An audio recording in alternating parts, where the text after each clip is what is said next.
नमस्कार बच्चों, मैं राजिका अग्रवाल आपकी साइंस टीचर एक बार फिर स्वागत करती हूँ आपका इस मंच पे।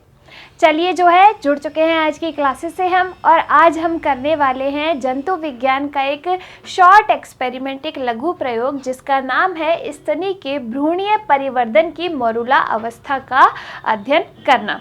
भाई देखिए, ये है क्या एक्सपेरिमेंट का उद्देश्य क्या है अपना, किस तरीके से अपन इसकी स्टडी करेंगे। तो ये जो है मॉरूला अवस्था, भ्रूणीय परिवर्धन, भाई भ्रूण कैसे बनता है, जब एक शुक्राणु और एक अंडाणु यानी कि एक नर जनन कोशिका और एक मादा जनन कोशिका आपस में मिल के किसका निर्माण करती है, जायगोट का निर्माण करती है, युग्मनज का निर्माण करती है। अब जब वो जायगोट बन जाता है तो उसमें क्या होते हैं, भ्रूणीय परिवर्धन होते हैं। भाई उससे जायगोट से, युग्मनज से भ्रूण का निर्माण होता है। अब ऐसा तो है नहीं कि डायरेक्ट जो युग्मनज बना उससे पूरा का पूरा बच्चा बन के तैयार हो जाता है। उसमें बहुत सारे विभाजन होते हैं, परिवर्तन होते हैं, उसकी कोशिकाएं जो है विभाजित करती है, उनमें परिवर्तन होते हैं, तब जाके जो है एक बच्चे का निर्माण होता है। ठीक है, तो ये जो भ्रूणीय परिवर्धन की स्टेज है मॉरूला अवस्था, इसके बारे में आज अपन देखने वाले हैं।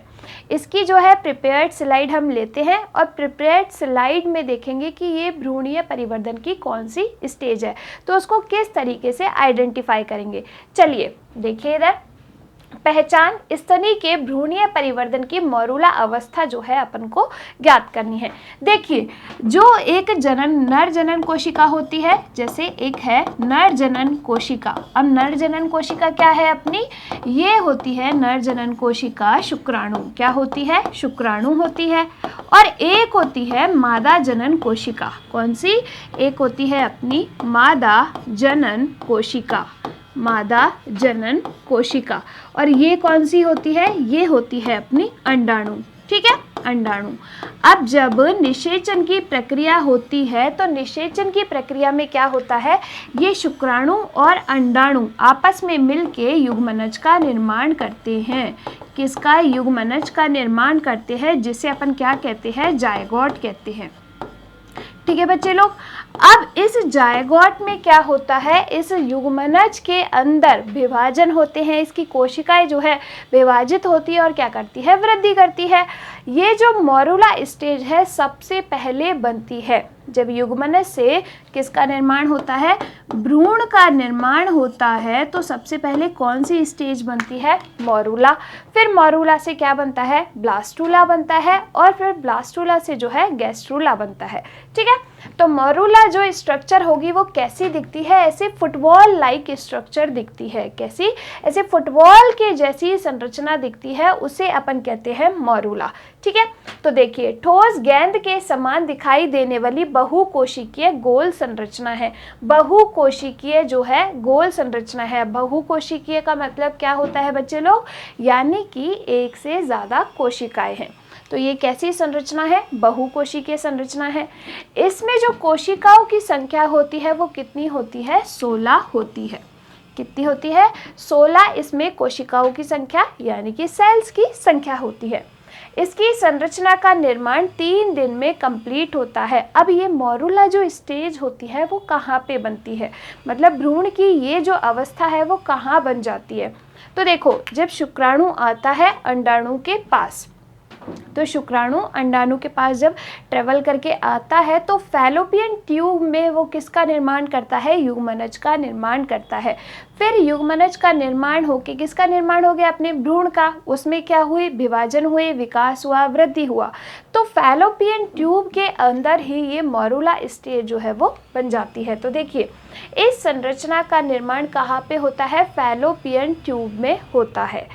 और जो ये फैलोपियन ट्यूब है इसको अपन क्या भी कहते हैं, अंडवाहिनी भी कहते हैं। क्या कहते हैं, अंडवाहिनी कहते हैं। इस तरीके से ये इसकी संरचना होती है। किसकी, फैलोपियन ट्यूब की मैं एक बार आपको बता देती हूँ। ये मान लीजिए क्या है, यूट्रस है। ठीक है, ये है यूट्रस। इस तरीके से 2 फैलोपियन ट्यूब्स होती हैं। इस तरीके से 2 फैलोपियन ट्यूब्स होती है, यू बनी हुई। ठीक है, तो ये जो फैलोपियन ट्यूब है, जब अपना क्या होता है, अंडा यहाँ पे रहता है, शुक्राणु यहाँ से आएगा और इसको क्या कर देता है, फर्टिलाइज कर देता है। फर्टिलाइज होने के बाद किसका निर्माण हो गया, अपने युग्मनज का निर्माण हो जाता है, जायगोट का निर्माण हो जाता है। अब ये जो युग्मनज है यहाँ पे जाएगा और यहाँ पे जाके जो है इसमें किसका निर्माण हो जाता है, मॉरूला स्टेज का निर्माण हो जाता है, जिसमें कितनी कोशिकाएं होती है, 16। कितनी, 16। इस संरचना का निर्माण कहाँ हुआ, फैलोपियन नलिका में होता है। इसके चारों ओर जोना पेलुसिडा का आवरण पाया जाता है। तो ये जो इसकी कॉर्नर होती है, चारों तरफ, ये सेल्स के चारों तरफ किसका आवरण पाया जाता है, जोना पेलुसिडा का। किसका, जोना पेलुसिडा का जो है आवरण पाया जाता है। ये क्या है, मॉरूला स्टेज। भाई जब युग्मनज का निर्माण हुआ, फिर भ्रूण बन रहा है, तो भ्रूण की जो प्रारंभिक स्टेज होती है वो होती है अपनी मॉरूला। अब देखिए, जोना पेलुसिडा का आवरण गर्भाशय में मॉरूला के पहुंचने के पश्चात क्या हो जाता है, लुप्त हो जाता है, क्योंकि जो यूट्रस होती है, जो गर्भाशय होता है, यहाँ पे जो बनाया है ये क्या है, यूट्रस है, अपना गर्भाशय है।